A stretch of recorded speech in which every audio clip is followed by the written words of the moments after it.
বর্তমান সময়ে জনপ্রিয় রোমান্টিক জুটি আরশ খান ও তাসনুভা তিশা। দিন দিন বাংলা নাটকের জনপ্রিয়তা বেড়েই চলেছে। সেই ধারাবাহিকতায় আবারও নতুন নাটক নিয়ে হাজির হয়েছেন জনপ্রিয় এই জুটি। নাটকটির নাম কেউ একজন তুমি।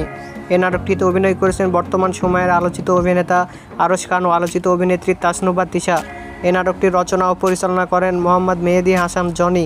নাটকটি খুব শীঘ্রই জি সিরিজের ইউটিউব চ্যানেলে প্রকাশিত হবে। আপনারা দেখতে চাইলে অবশ্যই জি সিরিজের ইউটিউব চ্যানেলে চোখ রাখুন এবং নিয়মিত নতুন নতুন নাটকের আপডেট পেতে হলে অবশ্যই চ্যানেলটিকে সাবস্ক্রাইব করে রাখুন। পরবর্তী ভিডিওর জন্য অপেক্ষা করুন।